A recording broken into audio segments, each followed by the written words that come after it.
الحمدللہ وحدہ والصلاة والسلام علی من لا نبی بعدہ اما بعد فاعوذ باللہ من الشیطان الرجیم بسم اللہ الرحمن الرحیم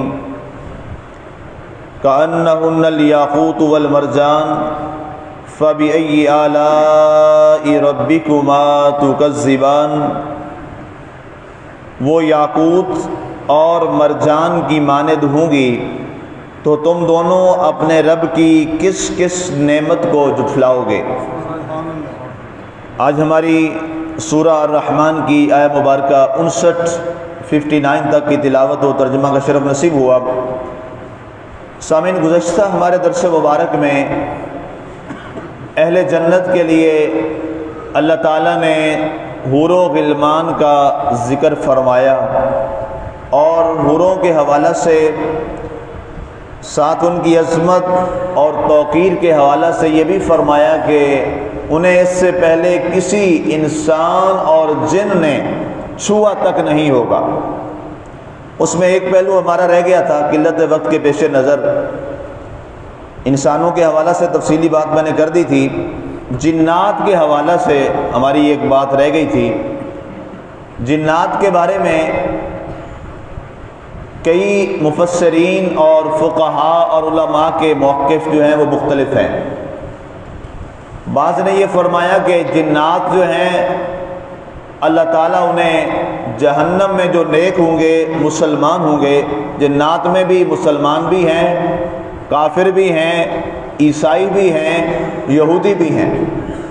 جیسے مسلمانوں میں، انسانوں میں کئی مسلمان ہیں، کئی کافر ہیں، کئی عیسائی ہیں، کئی یہودی ہیں، کئی کسی مذہب میں ہیں، تو جیسے انسانوں میں مذاہب کی تقسیم ہے، بالکل اسی طرح سے جنات میں بھی مذاہب کی تقسیم ہے۔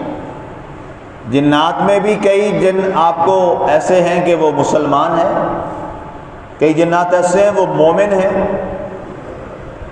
وہ بہت صاحب ایمان ہیں اور وہ ہمیشہ اچھے کام کرتے ہیں۔ کئی ایسے جنات ہیں جو عیسائی مذہب پر ہیں ابھی تک، کئی ایسے جنات ہیں، پوری مخلوق ہے یہ، جو یہودی مذہب پر آج بھی قائم ہے۔ ان کی چونکہ عمر بہت زیادہ ہوتی ہے اور یہ ایک عرصہ سے نسل در نسل مذہب یہودیت پر قائم ہے۔ کئی ایسے ان میں ہیں کہ جو کسی مذہب کو بھی نہیں مانتے، ایسے بھی جنات ہیں۔ اور باقاعدہ طور پر جنات کے حوالہ سے ایک اسلاف کا اور بزرگوں کا سلسلہ ہے، اور ہمارے اساتذہ کرام میں ایک دو ایسے اساتذہ کرام تھے رحمۃ اللہ تعالیٰ علیہ، اللہ تعالیٰ ان کے مزارات پر رحمتیں فرمائے، ان کی باقاعدہ ڈیوٹی ہوا کرتی تھی، وہ جنات کو جا کے واعظ فرمایا کرتے تھے۔ تو یہ پوری مخلوق ہے، جیسے انسانوں کی طرح یہ پوری مخلوق ہے، اور اس حوالہ سے کئی معاملات ہیں اور کئی صاحب ایمان ہوتے ہیں اس حوالہ سے، اور وہ باقاعدہ طور پر اس کا احترام کرتے ہیں۔ یہاں ہمارے ایک نمازی ہیں، ان کے ایک بیٹے کے ساتھ یہی مسئلہ تھا، تو ان کا جو ساتھ ان کا جن تھا وہ مسلمان تھا، وہ یہاں پہ آئے تو خیر ان سے بات چیت میں نے کی، تو انہوں نے کہا ٹھیک ہے جی آپ ہمارے لیے قابل احترام ہیں، جب یہ لائبریری میں آئے گا تو میں لائبریری میں نہیں آ سکتا۔ احترام بڑا ہے قرآن پاک کا، حدیث پاک کا۔ اس نے باقاعدہ یہ جملے بولے، تو خیر اس سے بات ہوئی، اللہ نے کیا وہ اس کو چلا گیا، رخصت ہو گیا۔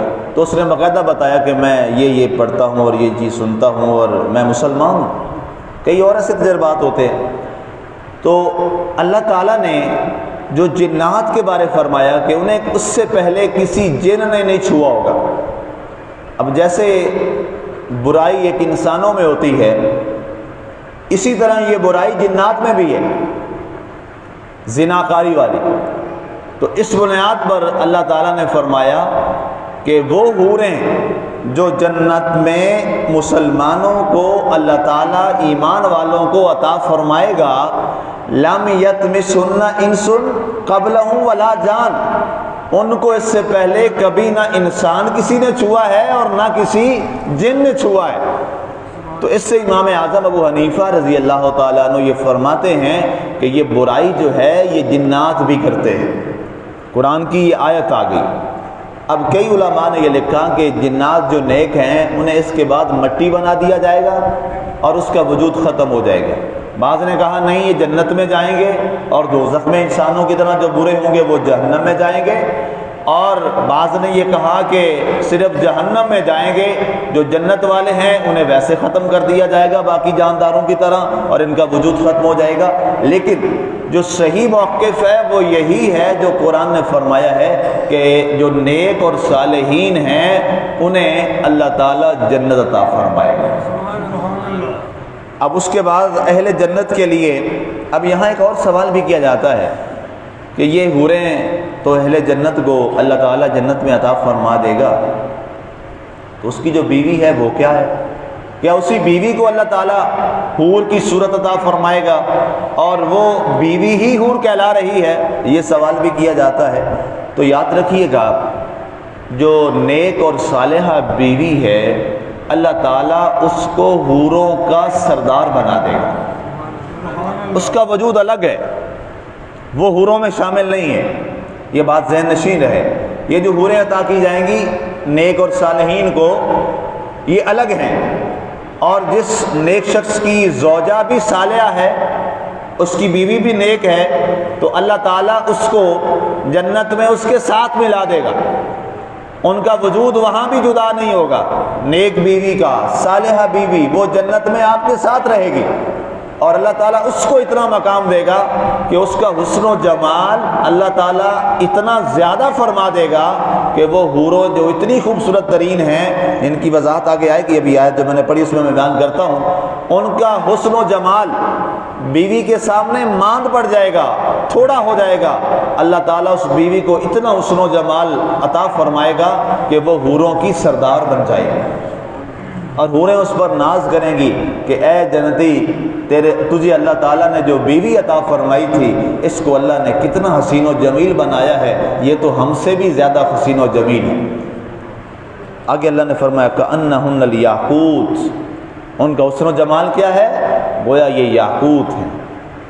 اب یاقوت جو ہے یہ سرخ پتھر کو کہا جاتا ہے، سرخ پتھر، اور یہ سرخ پتھر اس انداز کا ہے کہ اس کے اندر کوئی ہلکی سی آپ ایک دھاگا بھی رکھ دیں تو اس کا عکس بھی سامنے واضح نظر آتا ہے، اتنا یہ چمکدار ہے اور اتنا خوبصورت ہے۔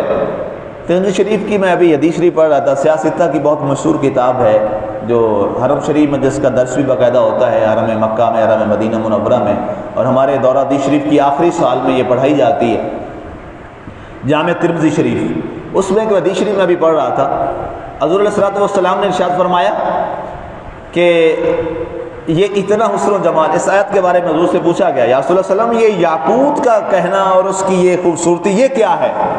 حضور علیہ الصلوۃ والسلام نے فرمایا اس کی پنڈلی یاقوت کی طرح ہوگی اور وہ اتنی خوبصورت ہوگی کہ فرمایا کہ جیسے تمہاری پنڈلی ہوتی ہے اور اس کے اندر ایک مغز ہوتا ہے جس پر تمہاری پوری پنڈلی جو ہے وہ قائم ہوتی ہے، فرمایا وہ تمہیں نظر نہیں آتا، اب مشینوں کے ذریعے اس کو دیکھا جا سکتا ہے، بڑا مائکرو سا ہوتا ہے، فرمایا اس کی جو پنڈلی کے اندر وہ جو گدا ہوتا ہے، وہ جو مغز ہوتا ہے، وہ بھی باہر سے تمہیں نظر آئے گا۔ اللہ نے انہیں اتنا حسین و جمیل اور خوبصورت آئینے کی طرح بنایا ہے۔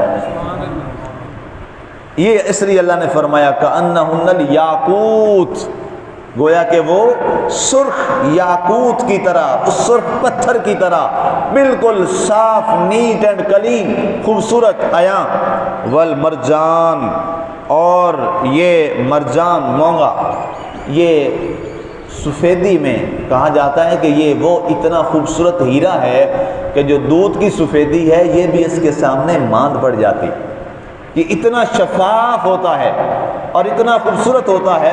تو اس کا کہتے ہیں کہ جی ایک منظر جو ہے قرآن پاک نے وہ وہاں پہ پیچھے میں گزر آیا ہے، وہ واقعہ میں نے بیان کر دیا تھا، تفصیل بھی گزر چکی ہے، جب حضرت سلیمان علیہ السلام کے پاس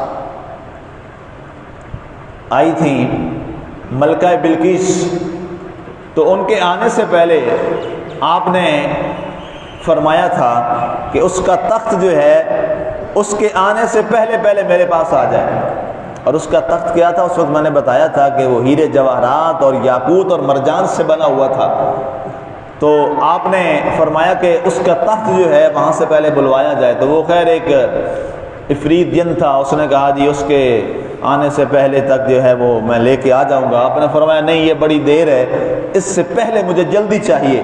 تو ایک شخص وہاں کھڑا ہوا، قال الذی عندہ علم من الکتاب انا آتیک بہ قبل ان یرتد الیک طرفک۔ قرآن کے الفاظ ہیں کہ وہ شخص بولا، اس کے پاس اللہ کی کتاب کا علم تھا، نیک آدمی تھا، صالح تھا، وہ کہنے لگا سلیمان علیہ السلام میں لے کے آتا ہوں۔ تو آپ نے پوچھا کتنی دیر لگے گی؟ انہوں نے کہا بس آپ آنکھ جھپکیں گے اس سے پہلے تخت یہاں موجود ہوگا۔ تو پھر ایسا ہی ہوا، بس ایسے ہوا اور تخت وہاں پر موجود تھا۔ تو اس کا جو راستہ تھا، جو انٹرنس تھی، وہ اتنا چمکدار تھا کہ لگتا تھا کہ شاید پانی ہے، اتنا وہ چمکدار خوبصورت شیشہ تھا وہاں پہ۔ تو جب وہ ملکہ بلقیس وہاں پہ آئیں تو انہوں نے سمجھا کہ شاید یہ پانی ہے، تو انہوں نے کپڑا جو ہے اپنا وہ تھوڑا سا اوپر کیا کہ کہیں پانی نہ لگ جائے۔ تو اس سے قرآن میں باقاعدہ یہ لکھا ہے کہ اس کی جو پنڈلی ہے اس کی سفیدی ظاہر ہوئی، چمکدار، ٹھیک ہے۔ یہ اس کی تفصیل وہاں میں نے عرض کی تھی۔ تو یہ مرجان اس مونگے کو، اس خوبصورت ترین دھات کو کہا جاتا ہے کہ جس کا حسن و جمال دنیا میں کسی اور چیز کا نہیں ہے۔ اللہ نے فرمایا اے نیک اور صالحین لوگوں، اے اہل جنت، اے دنیا میں اپنی خواہشات پر قابو رکھنے والوں، دنیا میں تم نے حسین چہروں کو نہ دیکھا، صرف وہ اس کو دیکھا، اس سے محبت اور پیار کی جس کو ہم نے تمہارے لیے حلال کیا اور وہ تمہاری بیوی تھی۔ اس کے علاوہ تم نے کسی کی جانب چہرہ مبذول نہ کیا، اپنی آنکھیں کسی کی طرف نہ اٹھائیں اور بری نظر سے کسی کو نہ دیکھا کہ نہیں میرے رب نے منع کیا ہے۔